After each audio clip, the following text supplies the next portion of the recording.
Voilà, Le ruban est coupé, ouais. il coupe des petits bouts pour tout le monde, mais souvent on le garde pas, mais on fait semblant d'aimer. Voilà. Et Tiens, tiens, tiens, tiens. Merci. alors, attends, dans le bon sens, hein. Bon, j'ai coupé un gros bout, j'en coupe 3 là. Pour cette année, cette 22e édition des 3 jours gourmands. Bien, écoutez, merci beaucoup. D'abord, bienvenue à toutes et à tous. Bienvenue à tous ceux qui sont fidèles exposants pour ce grand rendez-vous annuel du bon goût de la gastronomie. Et surtout, félicitations aux organisateurs, en l'occurrence le Lions Club, qui chaque année prend cette initiative avec son président et le fidèle Philippe Mix, qui évidemment suit les choses de très près du 1er janvier au 31 décembre. Voilà, félicitations à tous Mix, à nos hôtes, Basile Saint-Amand, Guillaume Char, et puis félicitations à nos amis qui sont récurrents ici, Pierrot et Jenny cette année, et la confrérie. Donc je pense que le salon des 3 jours gourmands est maintenant institutionnalisé complètement dans notre région et bien au-delà pour la qualité de ce qui est exposé, des produits, l'accueil remarquable pour Guyane, et c'est une excellente chose pour évidemment le rayonnement de la ville de Saint-Amand. Nous sommes, nous, très attachés à ce salon, nous y apportons notre concours sous des formes diverses et variées, tant la ville de Saint-Amand que la porte du Hainaut, l'agglomération de la porte du Hainaut. Ça s'inscrit également dans tout un travail, y compris éducatif. Je pense par exemple à cette initiative de la semaine du goût que la ville de Saint-Amand organise en direction des scolaires en particulier.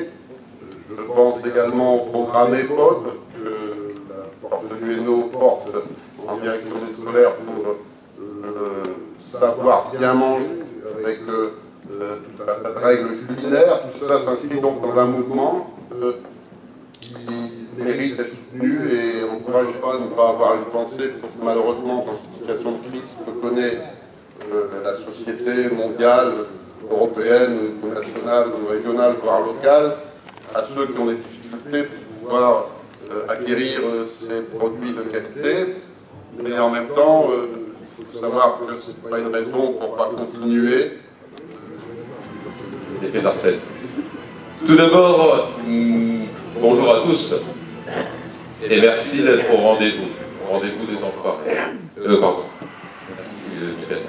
Mais non, c'est un peu ça quand même. Comme eux, on est là, on est toujours là, et pour la bonne cause. Encore tous mes remerciements à Monsieur le maire et donc à la mairie, à la CAPH, l'Office de tourisme de la Porte du Hainaut, comment je vais dire, à RFM, donc les gens qui avec nous accompagnent sur le salon, la société SJD, Moody, la Voix du Nord, comme a rappelé Monsieur le maire, l'établissement Blas, Boomerang Média, le Pasino pour son accueil dans cette très belle salle, les membres du club qui organisent ce salon et qui participent pendant toute la durée du salon, et également aux eaux minérales qui contribuent à cette réussite. J'allais oublier les exposants. La crise oblige, économique et écologique, ils nous permettent et permettent à nos papilles de traverser la France sans carburant, à la découverte de saveurs uniques. Croyez-moi, ils se souviendront de ce parcours sensoriel en vous chuchotant « Reviens l'année prochaine ». Bon salon à tous. En grande manière, peut-être que tu pourrais nous dire ce que tu en penses. Moi, ce que j'en pense, que du bien. Ça fait maintenant quelques années qu'on accueille les 3 jours gourmands au Pasino. C'est toujours avec beaucoup de plaisir, d'autant plus qu'on retrouve bien souvent des exposants qui sont fidèles, des gens sympathiques. Bon, il y a des liens d'amitié qui se créent. Si on ne peut pas parler d'amitié, au moins de sympathie. Et ça, c'est quand même très agréable. Et je pense que pour le Pasino de Saint-Amand, c'est vraiment un temps fort dans l'année et on l'attend toujours avec beaucoup d'impatience. Donc cette année encore, je souhaite un bon salon à tous Je remercie Philippe, toute l'équipe qui travaille avec mes équipes pour l'organisation de ce salon et souhaite une réussite et tout ça dans la bonne humeur. Donc encore un bon salon à tous. Sous prétexte que, effectivement, c'est difficile et qu'on pourrait ne plus rien faire. Ce n'est pas le cas. Ces sondages viennent nous conforter dans ce besoin de partage pour la fin de l'année. Je parlais tout à l'heure de la bière, qui est mise à l'honneur cette année. On a un nouveau stand que Bruno Ramé, où est notre ami Bruno, il ne doit pas être bien loin, qui est un passionné de bière, et qui vient nous présenter 2 brasseries du Hainaut belge de grande qualité, qu'il m'a fait découvrir. Et je veux dire que je préfère qu'on parle de la bière par ses qualités gustatives, par ses qualités de partage d'un bon moment avec des amis autour d'une bonne bière, plutôt que de parler d'une bière comme d'une variable d'ajustement des finances publiques qui serait en manque d'un peu d'argent. Et je trouve qu'on est allé peut-être un peu trop loin là, dans l'attaque des brasseries qui vont se trouver certainement confrontées à des difficultés importantes, parce que le niveau auquel on entend dire que la chope de bière augmentera pénalisera forcément le consommateur, et de petites brasseries auront peut-être du mal, c'est ce qu'elles me disent, j'en connais quelques-unes, à tenir le choc de cette nouveauté, si je puis dire.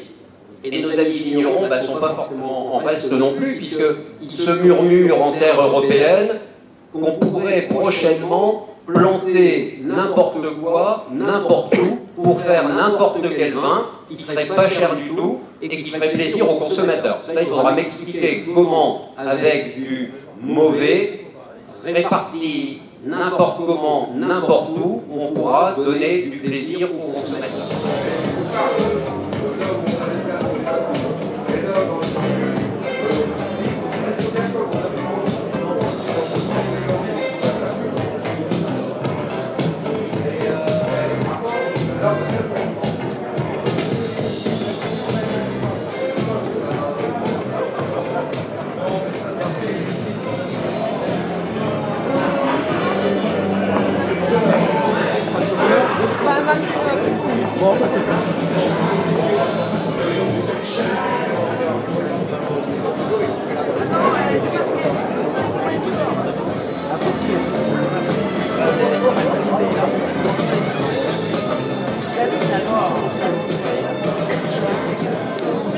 On les vend à 2,50 €. Et ça, je peux vous dire que quand on se fait un petit repas sain, ça passe aussi. Mais de toute façon, on reste sur du cher. Il n'y a pas de soucis. Ah bah là, vous êtes sur le paradis du cher. Et puis, bah...